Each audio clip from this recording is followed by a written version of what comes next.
हरतालिका तीज व्रत कथा। प्राचीन काल की बात है।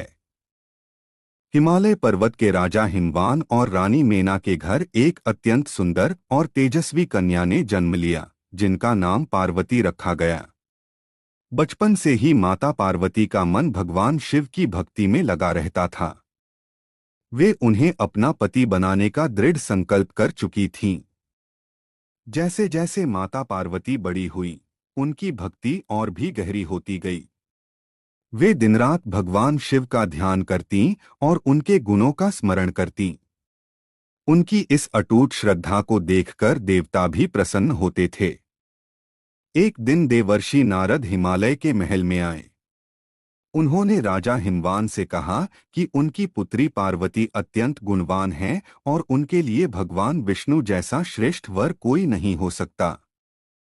राजा हिमवान को यह प्रस्ताव बहुत अच्छा लगा और उन्होंने भगवान विष्णु से विवाह की तैयारी शुरू कर दी। जब माता पार्वती को इस निर्णय का पता चला तो वे बहुत दुखी हो गईं। उन्होंने अपनी प्रिय सखी से कहा, मैंने मन ही मन भगवान शिव को अपना पति मान लिया है। मैं किसी और से विवाह नहीं कर सकती।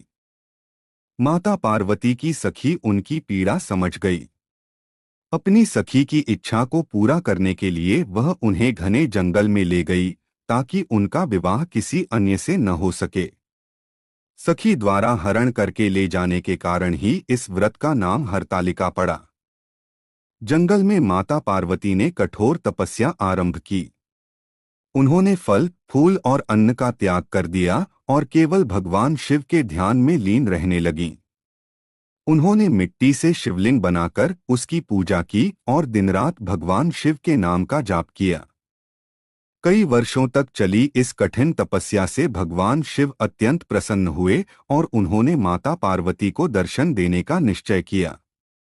भाग 2 लगभग 3 मिनट। जब माता पार्वती की कठोर तपस्या से संपूर्ण वन क्षेत्र पवित्र हो गया, तब भगवान शिव उनके सामने प्रकट हुए। भगवान शिव को अपने समक्ष देखकर माता पार्वती अत्यंत प्रसन्न हुई और हाथ जोड़कर उनकी स्तुति करने लगीं। भगवान शिव ने माता पार्वती से कहा, हे देवी पार्वती, आपकी अटूट भक्ति, सच्चा प्रेम और कठोर तपस्या से मैं अत्यंत प्रसन्न हूँ।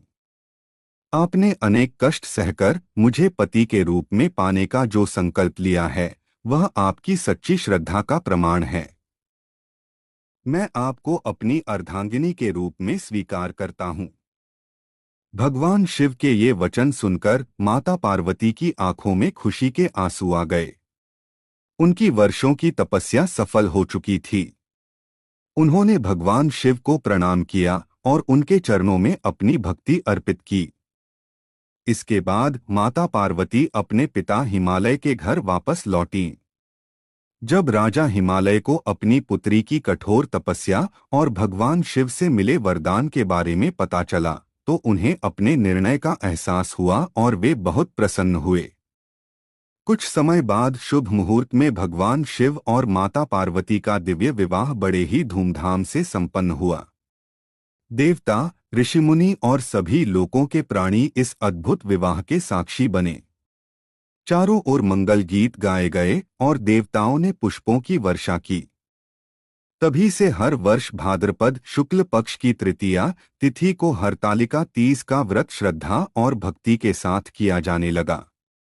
यह व्रत माता पार्वती के अटूट प्रेम, त्याग और संकल्प का प्रतीक माना जाता है। मान्यता है कि जो महिलाएं पूरी श्रद्धा, नियम और सच्चे मन से हरतालिका तीज का व्रत करती हैं, उन्हें माता पार्वती और भगवान शिव का विशेष आशीर्वाद प्राप्त होता है। विवाहित स्त्रियां अपने पति की लंबी आयु, सुख और समृद्धि की कामना करती हैं, जबकि अविवाहित कन्याएं योग्य जीवन साथी की प्राप्ति के लिए यह व्रत रखती हैं। इस व्रत की कथा हमें सिखाती है कि सच्ची भक्ति, धैर्य और दृढ़ निश्चय से जीवन की बड़ी से बड़ी मनोकामना भी पूरी हो सकती है। हरतालिका तीज व्रत कथा भाग 3। हरतालिका तीज का यह पवित्र व्रत माता पार्वती की अटूट श्रद्धा, तपस्या और भगवान शिव के प्रति सच्चे प्रेम का प्रतीक है। इस दिन महिलाएं प्रातःकाल स्नान करके स्वच्छ वस्त्र धारण करती हैं और भगवान शिव, माता पार्वती तथा श्री गणेश जी की विधि विधान से पूजा करती हैं। मान्यता है कि माता पार्वती ने इस पावन दिन कठोर निर्जला व्रत रखकर भगवान शिव की आराधना की थी। उनकी तपस्या और अटूट विश्वास से प्रसन्न होकर भगवान शिव ने उन्हें अपनी अर्धांगिनी बनने का वरदान दिया। आज भी सुहागिन महिलाएं अपने पति की दीर्घायु, सुख और समृद्धि के लिए यह व्रत रखती हैं, जबकि अविवाहित कन्याएं योग्य जीवन साथी की प्राप्ति के लिए माता पार्वती और भगवान शिव का आशीर्वाद प्राप्त करने हेतु यह व्रत करती हैं। हरतालिका तीज की कथा हमें यह शिक्षा देती है कि जीवन में सच्ची भक्ति, धैर्य और दृढ़ संकल्प से हर कठिन मार्ग आसान हो जाता है। माता पार्वती की तपस्या हमें विश्वास, त्याग और समर्पण की प्रेरणा देती है। इस शुभ अवसर पर भक्तजन भजन, कीर्तन और भगवान शिव के पवित्र नाम का स्मरण करते हैं। मंदिरों में ओम नमः शिवाय और हर हर महादेव के जयकारों से वातावरण भक्तिमय हो जाता है। जो भी श्रद्धापूर्वक इस हरतालिका तीज व्रत कथा को सुनता है, उस पर भगवान शिव और माता पार्वती की कृपा सदैव बनी रहती है। उसके जीवन में सुख, शांति, समृद्धि और खुशियों का वास होता है। आइए अंत में हम सभी भगवान शिव और माता पार्वती के चरणों में प्रणाम करके प्रार्थना करें।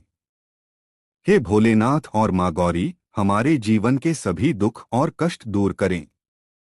हमें सदैव सत्य और धर्म के मार्ग पर चलने की शक्ति प्रदान करें तथा हमारे परिवार में प्रेम, सुख और समृद्धि बनाए रखें। ओम नमः शिवाय। हर हर महादेव। जय माता पार्वती। हरतालिका तीज व्रत कथा भाग 4 अंतिम विस्तार।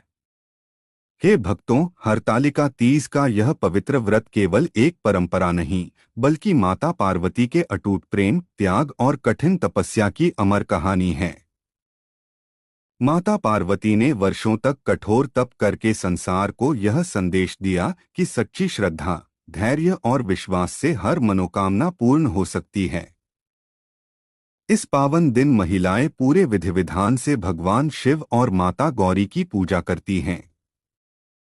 सुहाग की सामग्री अर्पित की जाती है, दीप जलाए जाते हैं और भगवान शिव के मंत्रों का जाप किया जाता है। रात भर भजन, कीर्तन और भगवान के नाम का स्मरण करने से वातावरण भक्तिमय हो जाता है।